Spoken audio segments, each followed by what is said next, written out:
नमस्कार दोस्तों, स्वागत है आप सभी का एक बार फिर से आपके अपनी इस वीडियो में। इस वीडियो में दोस्तों आज हम एक बहुत ही महत्वपूर्ण विषय पर बात करेंगे साइकोलॉजी में, और वो है हम स्ट्रक्चरलिज्म संरचनावाद पर चर्चा करेंगे।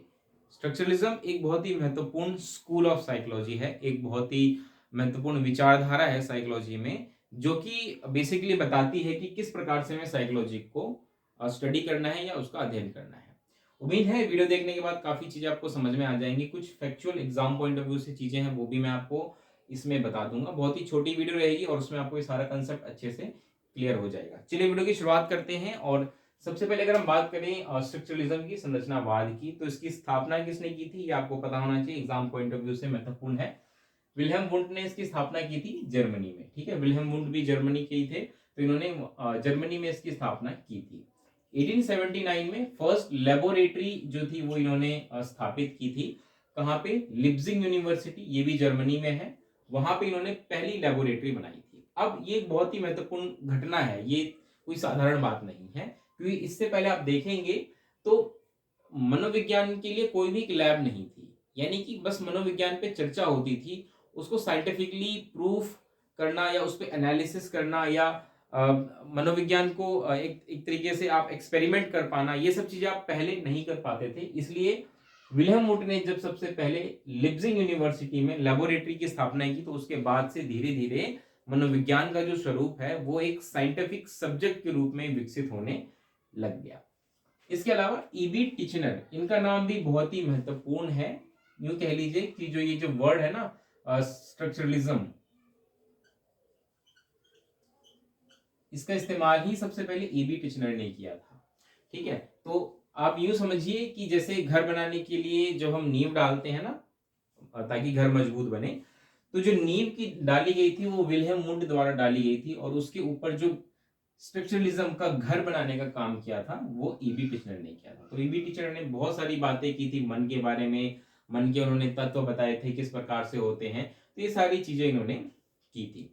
अब क्योंकि मैंने बताया कि विल्हेम वुंड ने जो फर्स्ट लेबोरेटरी की स्थापना की थी, इसके बाद से धीरे धीरे जो साइकोलॉजी है वो as a scientific subject develop होने लग गई। तो मॉडर्न जो साइकोलॉजी आपको दिखाई देती है वो विल्हेम वुंड की वजह से दिखाई देती है।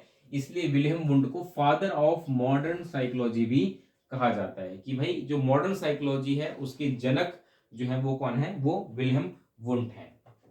इसके अलावा अगर हम बात करें स्ट्रक्चरलिज्म में कि मेन इनका थीम क्या है, आखिर ये क्या कहते हैं, स्ट्रक्चरलिज्म नाम ही क्यों पड़ा है। तो स्ट्रक्चरलिज्म का अर्थ ये है कि ये बेसिकली करते क्या है, ये मन के संरचना की बात करते हैं। कि अगर आपको मनोविज्ञान में कुछ अध्ययन करना है या मनोविज्ञान का जो अध्ययन बिंदु होना चाहिए, जो विषय वस्तु होनी चाहिए, वो क्या होनी चाहिए, मन होनी चाहिए। कि मन की संरचना हम पढ़ेंगे, स्ट्रक्चर देखेंगे कि मन का स्ट्रक्चर कैसा होता है। इसीलिए इसको संरचनावाद या स्ट्रक्चरलिज्म कहा जाता है। ठीक है, और जब बात होती है मन की संरचना की, कि भाई मन की संरचना आप समझेंगे, तो उसमें बेसिकली वो किसकी बात करते हैं, चेतन अनुभूति की बात करते हैं। तो हो सकता है आपको मन या ये चेतन अनुभूति ये कुछ समझ में ना आ रहा हो, तो आप इसको ऐसे समझिए। देखिए यहाँ पे दो तस्वीरें आपको नजर में आ रही होंगी। ठीक है, इसको आप देखते ही समझ जाएंगे ये क्या है, ये है ब्रेन, और ये क्या है, ये है माइंड। अब आप कहेंगे भाई इनमें और इसमें क्या फर्क है। तो ब्रेन ये एक बायोलॉजिकल स्ट्रक्चर है हमारा। अगर आप देखें मनुष्य का दिमाग, दिमाग को अगर हम खोल के देखें, तो हमारा जो दिमाग यानी ब्रेन है वो ऐसा दिखेगा। ब्रेन के लिए जो हिंदी शब्द होता है वो होता है दिमाग। तो हमारा ब्रेन ऐसा दिखेगा, ये बायोलॉजिकल ही है। लेकिन अगर मैं बात करूं माइंड की, कि भाई इसको खोले तो क्या हमें माइंड दिखेगा, तो हमें माइंड नहीं दिखेगा, इसलिए मैंने इसको खाली कर दिया। लेकिन मैंने इसको किसके सिमिलर बनाया है, दिमाग के सिमिलर बनाया है।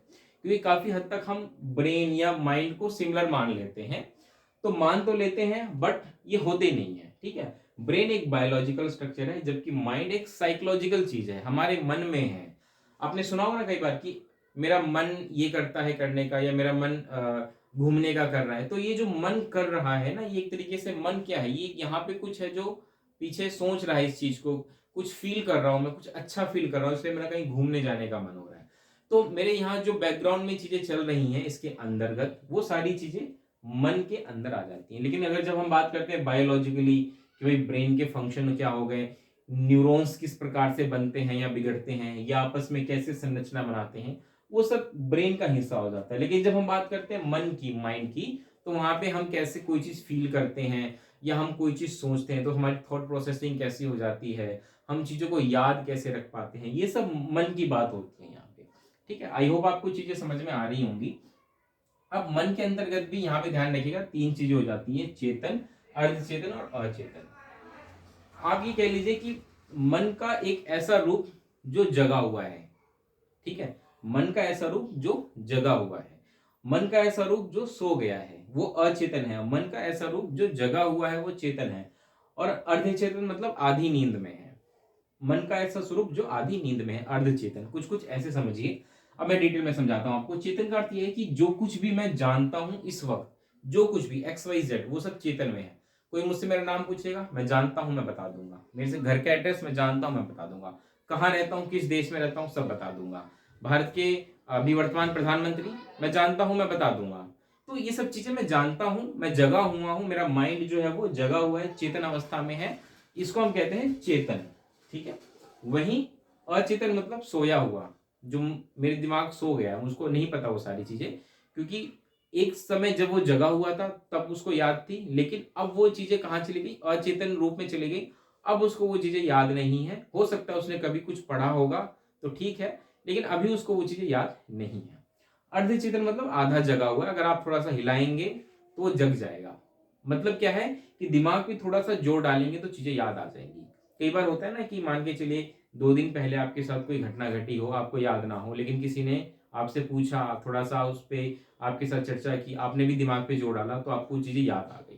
तो ये कुछ कुछ ऐसा होता है। और अचेतन मतलब जो अब मेरा दिमाग भूल चुका है। ठीक है, इसको दूसरे एग्जाम्पल से समझाऊं तो कुछ कुछ ऐसे समझिए, जैसे कि हमारे दिमाग में, सॉरी, हमारे फोन में फाइल्स को डिलीट करने की कुछ सेटिंग्स होती हैं। क्या होती हैं कि आप अपनी फाइल्स को अगर डिलीट करते हैं तो डायरेक्ट डिलीट नहीं होती, वो रिसाइकल बिन में जाती है और उसके बाद डिलीट होती है। तो अभी आपके फोन में जो जो फाइलें पड़ी हैं, जो जो कुछ है, वो सब क्या है, चेतन है। आपका फुल फोन उसी हिसाब से वो चीजें कर पाता है, क्योंकि आपके फोन में वो चीजें अभी मौजूद हैं। इसके अलावा अर्धचेतन मतलब आप उन फाइल्स का इस्तेमाल नहीं करते, आप उन फोटोज का इस्तेमाल नहीं करते, तो आपने क्या किया, उनको डिलीट कर दिया, तो वो आपके फोन से तो निकल गया, लेकिन वो अभी कहाँ पड़ा हुआ है, रिसाइकल बिन में है। आप कभी भी चाहें तो वापस से उसको अपने फोन में ला सकते हैं, रिसाइकल बिन में जाके। वहीं अर्धचेतन मतलब परमानेंटली डिलीट हो गया, अब वो वापस से नहीं आ सकता। तो ये कुछ कुछ ऐसे आप इसको समझने की कोशिश करिए। और जब हम बात करते हैं संरचनावाद की, तो वो सिर्फ चेतन अनुभूति की बात करते हैं, यानी कि माइंड के ऐसे रूप की बात करते हैं जो जगा हुआ है, जो अभी चीजें जानता है। तो चेतन अनुभूति का मतलब ही है अवेयरनेस ऑफ एक्सटर्नल इवेंट, उसके आसपास की जो भी घटनाएं हैं, जो भी चीजें हैं, उन सबको वो जान पा रहा है, समझ पा रहा है। तो एक तरीके से क्या है, वो चेतन अनुभूति है। और जब हम स्ट्रक्चरलिज्म की बात कर रहे होते हैं तो वो इन्हीं बात पे फोकस करते हैं, इन्हीं चीजों के अध्ययन की बात वो करते हैं। अब वो अध्ययन कैसे करते हैं, उसके लिए वो एक तरीका इस्तेमाल करते हैं, इंट्रोस्पेक्शन। इंट्रोस्पेक्शन यानी कि आप जब खुद ही अपने बारे में जाने, थिंकिंग अबाउट योरसेल्फ। ठीक है, कि भाई मैं, जैसे कई बार होता है ना कि हम कई बार अकेले में बैठ के बातें कर रहे होते हैं, खुद से बातें करना इंट्रोस्पेक्शन होता है। कि आज मतलब मैं ऐसा हूं, मैं वैसा हूं, मुझे ये चीजें करनी, मुझे जीवन में वो हासिल करना है, तो मतलब मेरे अंदर ये कुछ बुरी बातें हैं, कुछ मेरे अंदर ये अच्छी चीजें हैं, ये मेरी स्ट्रेंथ है, ये मेरी वीकनेस है। कभी आप बैठ के ना 2 मिनट सोचेंगे ना अपने बारे में, तो बहुत कुछ आपको पता चलेगा। और वही क्या कहलाता है, इंट्रोस्पेक्शन कहलाता है। संरचनावादी कहते हैं कि भाई अगर आप मन को अध्ययन करना चाहते हैं तो उसका सबसे अच्छा तरीका है इंट्रोस्पेक्शन। अब एक बात बताइए, आपके मन में क्या चल रहा है या आप क्या है अंदर से, वो मैं कैसे बता सकता हूँ? मैं तो भाई अपने बारे में जानता हूँ ना, मुझे अपने बारे में पता है। जब तक आप मुझे कुछ बताएंगे नहीं, मैं आपके बारे में कैसे जानूंगा? सिर्फ मैं आपको देख के तो नहीं कह सकता कि आपके मन में क्या चल रहा है। खैर, साइकोलॉजी आज के समय में बहुत विकसित हो गई, तो बहुत हम फैक्टर्स को ध्यान में रख के भी कुछ कुछ आपके बारे में अंदाजा लगा सकते हैं। लेकिन आप ये सोचिए कि जब बात हो रही है 1879 की, जब अभी मॉडर्न रूप ले रही है साइकोलॉजी, उस वक्त ज्यादा कुछ पता नहीं था लोगों को। तो सवाल यही उठता था कि मन के बारे में आप कैसे पता करेंगे? तो उसका सबसे अच्छा तरीका है कि आप जिसके मन का पता लगाना चाहते हैं उसी व्यक्ति को मौका दें कि वो 2 मिनट खाली बैठे, अपने बारे में सोचे और फिर वो आपको बताए। तो वो तरीका होता है इंट्रोस्पेक्शन। इंट्रोस्पेक्शन मेथड में दिक्कत ये होती है कि जिस व्यक्ति का आप अध्ययन कर रहे हैं वो जरूरी थोड़ी है कि आपको 100% सही बातें बता दे।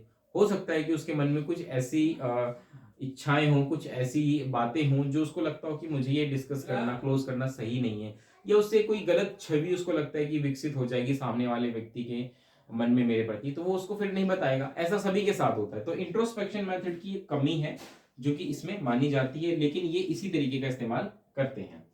अब ये क्या कहते हैं कि आप मन को अगर आप अध्ययन करना चाहते हैं कि भाई ये अगर मन है, इसके बारे में आप अध्ययन करना चाहते हैं, इसकी संरचना अगर आप पता करना चाहते हैं, तो ये कहते हैं कि मन की जो होते हैं 3 कंपोनेंट्स होते हैं, इन्हीं से मिलकर मन बनता है। ये कौन कहते हैं? ये ईबी टिचनर कहते हैं। तो ये जो इसे मन है, तो इन्होंने क्या किया कि इसको 3 यूनिट्स में बांट दिया। ठीक है, ये यूनिट्स ऐसे नहीं है, मैंने बस वैसे ही समझाने के लिए किया। तो इन्होंने क्या किया, 3 यूनिट्स में बांट दिया कि भाई ये 3 यूनिट्स हैं, इन तीनों का अगर आप अध्ययन कर लो तो वही आपको पता चल जाएगा भाई किसी का मन कैसा है, उसकी संरचना पता चल जाएगी। तो ये 3 यूनिट्स कौन कौन से इन्होंने बताया? एक होता है सेंसेशन, एक इमेज और एक अफेक्शन।